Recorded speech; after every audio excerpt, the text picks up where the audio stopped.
Assalamualaikum warahmatullahi wabarakatuh. Alhamdulillahi wahdah. Wassalatu wassalamu ala rasulillah Sayyidina Muhammad ibn Abdillah wa ala alihi wa sahbihi wa mawala. Asyhadu an la ilaha illallah wahdahu la syarikalah.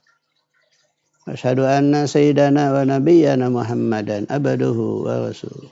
Amma ba'du. Pengasuh asrama putra dan putri, kepala sekolah 1, 2, 3 dan 4, 5, 6 SMI, ketua yayasan bersama jajarannya, para bapak dan ibu guru beserta anak-anakku yang Bapak cintai. Semua orang kalau belajar itu ingin sukses. Tapi tidak boleh hanya ingin tanpa ada upaya dan usaha.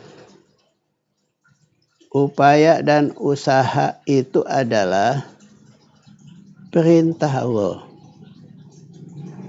Kata Allah, "Man jahada fina lanahdiyannahum subulana." Siapa yang sungguh-sungguh kami akan bukakan jalan-jalan menuju kami. Menuju tempat tertinggi dalam kesuksesan. Kalau kita tidak sungguh-sungguh, mana mungkin kita bisa berhasil. Oleh karena itu, ibu dan bapak dan anakku sekalian, kesungguhan itu bukan hanya anak. Kesungguhan itu adalah orang tua, guru, dan semua yang terlibat di dalam belajar. Hanya di sini paling tidak ada 5 kunci kesuksesan kita belajar. Kalau ada yang 5 ini, kita bisa. Kalau tidak, mustahil kita berhasil. Yang 5 itu, satu adalah kita harus memiliki guru. Kalau kita memiliki guru, maka insya Allah kita akan bisa belajar. Karena belajar tanpa guru itu berat. Bahkan kata Nabi, guru kita adalah setan. Kalau tidak ada guru dari kita. Anak-anak sekalian, guru-guru kita ini adalah sangat menentukan keberhasilan kita dalam belajar.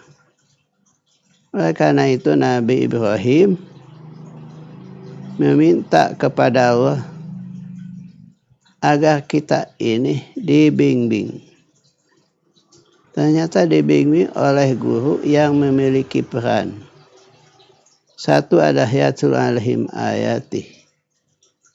Rajin membaca terhadap ayat Allah. Yang kedua adalah zakihim. Guru yang akhlaknya baik, hatinya baik. Seperti karena akhlak yang baik itulah maka guru-guru kita akan bisa mempengaruhi positif kepada anak-anak atau kepada muridnya. Kalau guru tidak berakhlak yang baik, mana mungkin bisa memperbaiki anak. Ibarat tangan kotor dipakai membersihkan, maka otomatis tidak akan bersih. Yang bertambah adalah kotor, semakin digosok semakin kotor. Itulah sebabnya guru harus akhlaknya baik. Akhlaknya terpuji. Seperti Allah berfirman, "Wa innaka la'ala khuluqin azim." Kemudian yang ketiga ada guru itu ayu'alimuhumul kitab wal hikmah. Rajin mengajarkan Al-Quran, rajin mengajarkan As-Sunnah. Karena kita tidak akan bisa belajar Al-Quran dan Sunnah tanpa guru. Rasul sendiri berguru. Adabani Rabbi Fa'ahsana ta'dibi. Yang telah membimbingku adalah Allah, serta Allah lah yang terbaik membimbingku. Itu sabda Rasul. Oleh karena itu, carilah guru. Bisa guru yang paling waro, paling pintar, paling senior. Imam Ahmad dipilih oleh Imam Abu Hanifah. Kenapa? Karena lebih senior, lebih apik, dan lebih paham. Yang kedua adalah yang menentukan keberhasilan kita adalah orang tua. Oleh karena itu, anak-anak santri yang belajar di pondok tanpa dukungan orang tua, anak-anak kita tidak akan betah di pondok. Makanya kalau kita ingin anaknya betah di pondok, kita harus lepas saja. Yakin sama Allah, percaya kepada pembimbing di pondok. Insya Allah para pembimbing akan siap memandu, membimbing semua anak asuhnya yang ada di pondok. Bahkan ibu dan bapak biasakan komunikasi yang seimbang antara guru dengan orang tua. Antara guru dengan orang tua. Orang tua itu paling tidak kalau datang ke rumah pada saat libur, nanyakan kepada anak. Sampai di mana belajar, sampai kitab apa kamu tadarusnya, sampai halaman berapa kamu mutolaahnya. Sok adakan sorogan di rumah atau suruh anak belajar di rumah. Sudah itu guru itu sudah demikian berat mendidik anak. Dan akan lebih berat lagi kalau tidak dibantu sama orang tua. Maka orang tua di rumah itu rajin mengontrol, mengawasi, meneliti tentang kemampuan belajar anak kita. Ibu dan bapak sekalian, orang tua tidak cukup hanya mempunyai bekal. Kenapa? Karena bekal itu penting tapi bukan satu-satunya. Kalau anak itu bisa prihatin, boleh jadi dia akan maju, lebih maju daripada orang lain. Yang hidupnya diwawai, dimanja, segala keinginan diberi. Oleh karena itu, tidak boleh terlalu memanjakan kepada anak. Kata seorang pujangga mengatakan, kalau anak terus-terusan digendong, dimanja, tidak akan bisa jalan. Apalagi lari. Oleh karena itu anak biarkan dilepas dari aisan, dari ayunan. Dan kemudian anak bisa belajar sendiri. Dan akhirnya anak kita bisa lari. Kenapa? Karena diajari oleh kita supaya anak itu tidak manja. Ibu dan bapak sekalian, memang orang tua itu mendidik anak berat sekali. Apalagi di zaman sekarang anak kita ada di rumah. Suruh sholat susah. Suruh ngaji repot. Mereka terpukau oleh TV, oleh HP. Sehingga lebih lama kita pegang HP daripada pegang Quran. Lebih lama pegang HP daripada pegang buku pelajaran. Nah itulah sebabnya kita harus sharing antara guru dengan orang tua. Dan yang ketiga ada yang menentukan kita akan berhasil atau tidak sebagai kunci utamanya adalah santri atau pelajar itu sendiri. Kalau pelajar tidak memperhatikan tentang pelajaran yang sedang dipelajari. Tidak pernah menghafal, tidak pernah mengulang, tidak pernah membaca. Mana mungkin anak kita bisa berhasil? Mana mungkin anak kita akan menjadi orang pintar? Yuk, kita belajar dengan sungguh-sungguh. Makanya tadi dikatakan ingin sukses. 1, sungguh-sungguh. 2, punya himmah dan cita-cita. 3 adalah al-muwadzabah, istiqomah. Dan ada seorang santri selalu patuh kepada guru, kepada orang tua. Dan tidak boleh sekali-kali membangkang terhadap mereka. Kita kalau dipanggil sama orang tua dan guru, mana yang didahulukan? Memang ini ada pilihan yang dilema. Boleh memenuhi panggilan ibu bapa atau panggilan guru. Tapi menurut Imam Ghazali lebih utama guru kita. Kenapa? Karena orang tua hanya membimbing, memandu kita dari segi jasmani. Sedangkan kalau guru adalah membimbing rohani. Rohani ini lebih berharga daripada jasmani. Oleh karena itu adalah tempatkan guru itu sebagai orang tua kedua. Guru itu sebagai orang tua kedua. Selanjutnya ibu dan bapak sekalian, santri kita harus sehat. Harus kuat. Kalau santri kita tidak sehat, tidak kuat, bagaimana akan bisa belajar? Al-mu'minul qawiyyu khairun wa ahabbu ilallah minal mu'minid dha'if. Artinya anak atau orang mukmin yang kuat dan sehat lebih baik dan lebih dicintai oleh Allah daripada yang lemah, sakit-sakitan lagi. Coba kita belajar untuk sehat, kuat, dan memiliki gairah yang tinggi terhadap pelajaran. Oleh karena itu, belajar harus timbul daripada keinginan sendiri. Tidak ada paksaan. Kalau orang terpaksa, otaknya akan lemah. Kecerdasannya akan lemah. Kemampuannya akan lemah. Kenapa?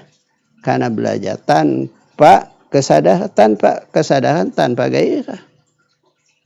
Oleh sebab itu, marilah kita berikan bimbingan anak supaya belajar dengan baik. Yang keempat adalah teman. Teman itu sangat penting. Teman itu sangat menentukan terhadap nasib anak di masa yang akan datang. Kata Nabi, kalau ingin tanya seseorang, tanya kawan atau temannya. Karena manusia itu akan dengan mudah dipengaruhi oleh kawan dan temannya. Karena kalau kita orang sehat, bergaul dengan orang yang buruk, maka orang sehat kena buruk. Bukan orang buruk karena sehat. Oleh sebab itu kata Imam Ghazali, carilah teman kita itu yang cerdas, yang jujur, yang soleh, ahli ibadah, akhlaknya baik, serta jauhilah kawan kita, teman kita yang ngedul, yang selalu bolos dalam belajar. Nabi selalu berdoa, Allahumma inni a'udzubika minal hammi wal hazan. Wa a'udzubika minal azzi wal kasal.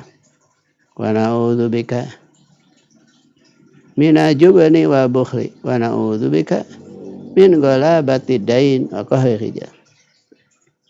Ya Allah, kami minta perlindungan dari sifat orang yang banyak sedih dan bingung. Ya Allah, jauhkanlah kami daripada apes dan malas. Ya Allah, jauhkanlah kami dari sifat penakut dan bakhil. Ya Allah, jauhkanlah kami dari utang yang banyak, orang yang menjajah. Kita ingin hutangnya sedikit, hidupnya merdeka. Oleh sebab itu, kalau kita ingin kaya raya, bacalah doa yang tadi. Allahumma inni a'udzubika minal hammi wal hazan wa a'udzubika minal azzi wal kasah wa na'udzubika minal jubni wal bukhli wa na'udzubika min ghalabatid dain aqahirija. Selanjutnya kata Imam Ghazali, carilah kawan yang cerdas. Nanti kalau kawan kita cerdas, kita akan terbawa cerdas. Tapi kalau kawan kita bodoh, kita akan terbawa bodoh. Dan yang terakhir adalah kunci kesuksesan itu adalah bagaimana kedekatan kita kepada Allah. Maka dalam saya dikatakan, siapa ingin berhasil dalam belajar, jangan sekali-kali meninggalkan bangun di waktu malam untuk qiyamul lail, untuk tahajud. Kenapa? Karena bangun di waktu malam doanya akan mudah diijabah. Kita semakin dekat dengan Allah, badan kita semakin sehat, hati kita semakin bersih, tubuh kita semakin jauh dari dosa, kealfan dan kesalahan. Bahkan kalau kita sering bangun di waktu malam, maka akan nampak kemuliaan dan ketinggian derajat kita di hadapan Allah, di hadapan manusia, dan di hadapan siapapun. Ibu dan mas sekalian, jadi kita ini kepada Allah rajin-rajin berdoa, rajin-rajin bermunajat, rajin-rajin beribadah, rajin-rajin untuk selalu menyebut namanya. Maka oleh karena itu banyaklah berdoa. Seperti Allah katakan, ya ayyuhalladzina amanu sta'inu bis-sabri was-shalah innallaha ma'as sabirin. Wahai orang beriman, minta tolonglah kamu kepada Allah dengan cara apa? Sabar dan sabar. Sabar ini ada yang menyebutkan adalah salat. Kemudian ada juga yang mengatakan sabar itu adalah puasa. Namun oleh karena kita menyebutkan kata sabar ada pada lanjutan ayat, berarti yang tepat adalah kita harus minta tolong kepada Allah lewat puasa dan lewat sholat. Mudah-mudahan dengan selalu kita rajin puasa, rajin sholat, maka Allah pun akan mencintai kepada kita. Kenapa? Karena kita termasuk orang yang sabar. Itu saja yang dapat kami sampaikan. Ucapan kami, selamat buat kalian yang sudah menyelesaikan masa belajar kita. Mudah-mudahan pelajaran hari ini adalah pelajaran yang baik, sehingga orang tua merasa senang dan bahagia. Tapi kalau kita belum baik, insya Allah di waktu yang akan datang kita bisa memperbaikinya. Kemudian yang terakhir, Bapak akan bacakan dulu pantun. Beli durian di Kalimantan, perginya bawa makanan. Cukup sekian saya sampaikan, kurang lebihnya mohon dimaafkan. Makan ikan asin pakai tomat, pakai kecap juga terasi. Kepada hadirin yang terhormat, Bapak ucapkan terima kasih. Wallahul muwaffiq ila aqwamit thoriq. Wassalamualaikum warahmatullahi wabarakatuh.